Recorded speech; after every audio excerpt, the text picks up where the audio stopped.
Hi there, today also I'm here with the same book, How to Win Friends and Influence People by Dale Carnegie. यो बुकको बारेमा चाहिँ मैले पहिला पनि सानो एउटा भिडियो बनाएको थिएँ भने after completion all the chapters again I am here with the same book. यो बुक चाहिँ एकदमै धेरै इम्प्रेसिभ छ. जसलाई चाहिँ कम्युनिकेटिभ स्किललाई तपाईले हाई गर्न चाहनुहुन्छ अथवा if you want to enhance your confidence level definitely it works to you जस्तो लाग्छ. अनि यहाँ चाहिँ कार्नेगीले भनेको एकदमै धेरै इम्पोर्टेन्ट कुरा के छ भन्दा dealing people is one of the biggest problem that we face every day in our life है.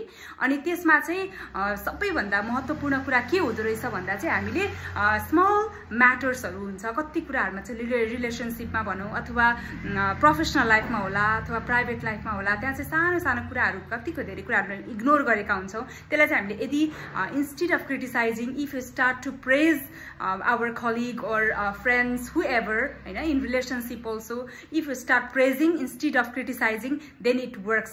है.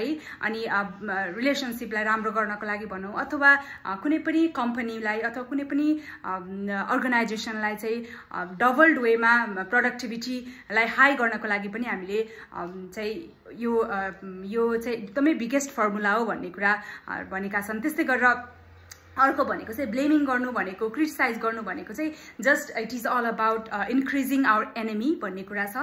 अनि पावर अफ स्माइलको कुरा एकदमै राम्रो एकदमै धेरै इम्प्रेसिभ पार्ट लागेको मलाई चाहिँ यो के छ त स्माइल किन जरुरी छ, हाँस्नु किन जरुरी छ, किन मुस्कुराउन जरुरी छ हैन. It is not only for our relaxation. Though we are facing problems, if we see some people are smiling, then definitely it gives us pleasure भन्ने कुरा जस्ता खालका कुराहरू पनि धेरै कुराहरू छन्.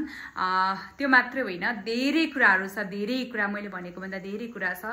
त्यही भएर if you are interested in this types of books then please read it. It gives you more pleasure भन्न चाहन्छु. Thank you so much.